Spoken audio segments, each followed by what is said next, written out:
알바 근무 시간이 조금 더 단축이 될까봐 조금 두렵기는 해요. 또 야간에 근무를 했던 친구가 있는데 그 친구들은 몇 명은 또 해고 통보를 받았고, 멀리서 보면 시급이 오르면 노동자는 좋은 거 아니냐 이런 식의 얘기도 좀 나올 수가 있는데, 현실은 좀 내가 일자리를 잃어버릴 수도 있다. 조금 안정적인 직장이면은 최저시급이 오른다 하더라도 안정적이니까 오히려 좋겠지만 만약 그게 아닌 분들께서는 조금 힘들 것 같다는 생각이 들어요. 일단은 지금도 시국인지라 당연히 뭐 인하는 못 되더라도 그래도 동결은 될 줄 알았는데 인상이 돼서 좀 굉장히 유감스럽고 좀 걱정이 많이 앞섭니다. 저 혼자서는 일단 12시간씩 근무를 하고 있습니다. 많이 힘든 부분도 있고요. 하지만 근데 저희도 한 집안의 가장이기 때문에 시간을 늘려서라도 저희 이제 집안을 챙겨야 하잖아요. 안녕하세요. 뉴스원TV 기자 윤다혜입니다. 여러분, 다들 살면서 한 번쯤은 아르바이트 해보셨죠? 저도 예전에 카페에서 아르바이트 하면서 굉장히 힘들었던 기억이 있는데요. 그 당시에는 최저시급이 한 8,000원대 초반대였어요. 그런데 내년, 그러니까 2022년에는 이 최저시급이 9,160원으로 인상된다고 하더라고요. 이는 올해의 8,720원보다 440원, 즉 5.1% 오른 금액인데요. 최저시급 이슈는 경영계와 노동계 양측의 이익이 직결되어 있기 때문에 언제나 큰 주목을 받고 있죠. 우선 경영계의 입장은 이래요. 코로나19 대유행으로 시행된 각종 방역 조치들로 안 그래도 먹고 살기 힘든데 여기다가 최저시급까지 올리겠다고? 이러면 사람 못 쓴다. 반면 노동계는 문재인 대통령의 공약인 최저시급 1만 원이 지켜지지 않았다. 또 최저시급 인상 수준이 최저임금 노동자의 삶을 개선시키기에는 여전히 부족하다는 입장이죠. 뉴스에서 흔히 볼 수 있는 이런 단체에 소속된 사람들의 이야기가 아닌 우리 주변에서 흔히 볼 수 있는 평범한 고용주와 노동자의 이야기를 한번 들어보고 싶었어요. 이들은 과연 이번 최저시급 인상에 대해 어떻게 생각할까요? 그럼 이제 올해 최저시급 받고 지금 일하고 계신 거죠? 네네, 지금은 최저시급을 받고 있습니다. 저는 주 2일 하루에 7시간씩 총 14시간을 일합니다. 근데 주휴수당 못 받고 이렇게 최저시급 받고 일을 하고 계신데 9,160원으로 책정이 됐어요. 좀 어떻게 생각하세요? 코로나 이후로 큰 폭으로 조금 인상이 된 느낌이 있어서 알바 근무 시간이 조금 더 단축이 될까봐 조금 두렵기는 해요. 사실 이러다가 나도 일자리 잃는 거 아니야? 이런 걱정도 조금 있을 수 있잖아요. 네네. 이런 걱정도 조금 되시나요? 네, 그쵸. 제 친구 중에서 몇 명은 또 야간에 근무를 했던 친구가 있는데 그 친구들은 몇 명은 또 해고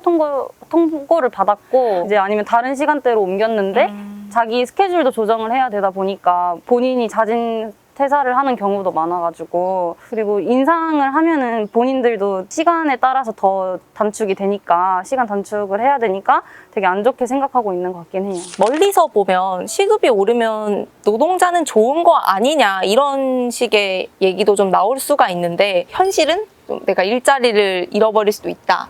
또 일할 시간이 줄어들 수도 있다. 이런 우려가 또 먼저 드신다고 이렇게 말씀을 해주셨어요. 근데 사실 저는 인상을 한다 하더라도 지금 그 물가가 크게 오른 게 아니라서 지금 이 상태로 가도 나쁘지 않을 것 같다는 생각은 드는데, 한편으로는 아예 또 동결이 되면은 그 다음 해에는 또 어떻게 인상이 되긴 될지 약간 이런 걱정도 조금 있어요. 근데 또 경영자들 입장에서는 가격도 금액도 다 똑같이 하고 있는데 매출은 떨어지는데 인건비는 오르고 하면은 인건비를 더 줄이려고 이제 사람들을 덜 쓰지 않을까. 조금 안정적인 직장이면은 최저시급이 오른다 하더라도 안정적이니까 오히려 좋겠지만 만약 그게 아닌 분들께서는 조금 힘들 것 같다는 생각이 들어요.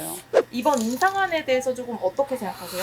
일단은 지금도 시국인지라 당연히 뭐 인하는 못 되더라도 그래도 동결은 될 줄 알았는데 인상이 돼서 좀 굉장히 유감스럽고 좀 걱정이 많이 앞섭니다. 한 3, 4년 전부터 해서 급격하게 시급 인상이 많이 돼 왔고 그동안에도 상당히 많은 어려움들이 있었어요. 그로 인해서 이제 근무자들 시간도 많이 조절도 했고 실제로 그만둔 친구들도 있는데 이제는 더 이상 조절하기가 힘들어요. 더 줄이려면은 이제 내보내고 내 시간을 늘리기도 힘든 상황이고요. 시간도 조절을 할 수 있으면 최대한 타이트하게 하더라도 영업시간 조절이나 그런 폐업 같은 부분도 많이 좀 생각을 해봐야 될 것 같아요. 저희가 주간 4명, 이제 야간 해가지고 일주일 총으로 해가지고 6명 쓰고 있습니다. 이전에는 사실 더 적게 쓰기는 했죠. 이게 주휴수당이라는 것 때문에 저희도 최대한 절감하기 위해서 주간 근무자들을 소위 말하는 쪼개기로 많이 채용을 했고요. 근데 이제 거기도 이제 한계는 다 달았습니다. 보니까 혼자 일하고 계시던데 몇 시간 정도 근무를 하세요, 하루에? 지금 저 혼자서는 일단 12시간씩 근무를 하고 있습니다. 많이 힘든 부분도 있고요. 하지만 근데 저희도 한 집안의 가장이기 때문에 시간을 늘려서라도